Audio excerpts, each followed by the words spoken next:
모든 신혼부부들의 로망이 아들 하나 딸 하나 아니겠습니까? 저도 조만간 들어갑니다.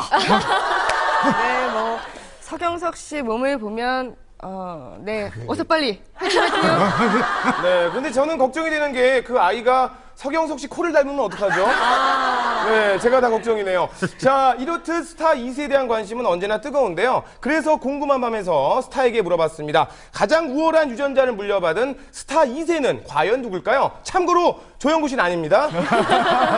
네, 얼마 전 결혼한 가수 조성모 씨가 소속사로부터 약 30억 원대 피소를 당해 충격을 주고 있습니다. 과연 어떻게 된 일일까요?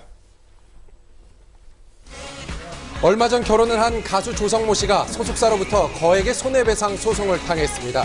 소장이 접수된 건 지난주 목요일.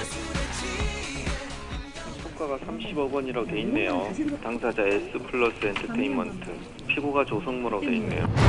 조성모 씨가 계약을 위반했다는 소속사. 하지만 전혀 다른 주장을 하고 있는 조성모 씨. 대체 이들 사이에선 무슨 일이 있었던 것일까요? 지난 화요일 소송을 제기한 소속사를 찾아가 봤는데요. 네, 안녕하세요. 저희 SBS 한밤의 TV였는데요. 그쪽 관련 담당자분들은 다 안 계시거든요. 신고합니다! 조성모 씨는 지난 2008년 소집 해제 후 2009년 말 현재 소속사와 10억 원의 전속 계약을 맺고 활동을 해오던 중이었습니다. 그런데 지난해 말부터 소속사의 동의도 없이 혼자서 마음대로 활동을 했고 그래서 소송을 하게 됐다는 것이 소속사 측의 주장. 소속사의 이익을 침해했다. 그렇기 때문에 이에 대한 손해배상액으로 전속계약금 10억 원, 선금 지급했던 10억 원 3배에 해당하는 30억 원을 물어내라. 이런 내용을 담고 있고요. 그런 가운데 지난 월요일 조성모 씨가 일본에서 급히 귀국한 것으로 알려졌습니다. 조성모 씨 측 변호사를 찾아가 현재 그의 심경을 어렵게 전해드릴 수 있었는데요.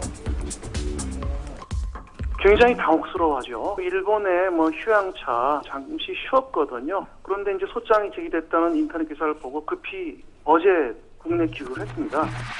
그리고 곧바로 보도자료를 통해 충격적인 사실을 털어놨습니다.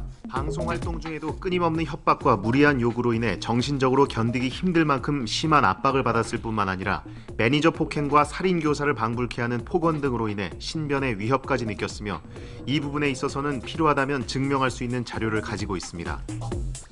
매니저는 물론 조성모 씨 본인도 소속사 대표로부터 폭언과 폭행에 시달려 왔다는 것입니다. 저희가 이제 여러 그 폭언과 협박에 대해서 조성모 이외 다른 사람들이 이런저런 진술을 해주고 있기 때문에 조성모 입장에서 확인 중에 있다. 이렇게까지 말씀드릴 수 있을 것 같아요. 하지만 이런 조성모 씨 측의 주장에 대해 소속사에서는 그런 일은 사실 무근이라며 이번 사태는 조성모 씨에게 책임이 있다고 주장했습니다.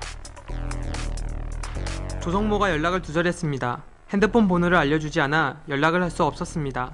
그런 상황에서 혼자 앨범을 내고 콘서트를 했습니다. 정말 조성모 씨는 왜 계약한 소속사의 동의도 없이 혼자서 활동을 한 것일까요? 지난 8월 발매한 밋브레이브 활동 도중 매니저를 해고하고 물품과 차량을 압수하는 등 결국 9월 초 S플러스로부터 일방적으로 활동 중지 및 활동비 지원 정지 통보를 받았습니다.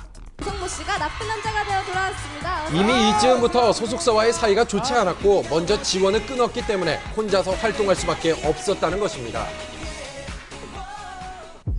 그리고 연락이 두절된 기간 동안 열렸다던 조성모 씨의 콘서트 관계자와 어렵게 통화를 한 끝에 새로운 사실을 알아낼 수 있었는데요. 공연을 진행하다 보니까 이게 11월 달인가 12월 달 돼가지고 본부장하고 얘가 연락이 중간에 끊긴 적이 있었어요. 그래가지고 무슨 일인가 했더니 여기 조성모 씨 사무실이라 그래가지고 해가지고 연락 계속 됐었어요. 그렇게 해가지고. 소속사를 통해 조성모 씨와 연락을 계속했었다는 콘서트 관계자의 증언. 그러면서 조성모 씨 측은 연락 두절이라는 소속사 측의 주장은 틀렸다고 했습니다. 그리고 사실 작년 말부터 계약 종료 시점에 대해 양측이 계속 협의 중에 있었다는 것입니다. 다른 건 몰라도 그런 건 절대 아니죠. 변호인들끼리 얘기가 진행되고 있었는데 연락이 안 됐다니요. 그건 말이 안 되는 거죠. 결별 과정 중 불거진 30억 원대 소송. 결국 결별로 갈 것이라는 관측이 지배적인 가운데 앞으로의 상황은 좀 더 지켜봐야 할 것 같습니다. 정말 우리 아들도 너무 사랑스럽고 사실 우리 큰애가 사실은 끼가 있어요. 시키려고 그랬는데 얘네들이 나만큼 미모가 안 되는지 안 돼서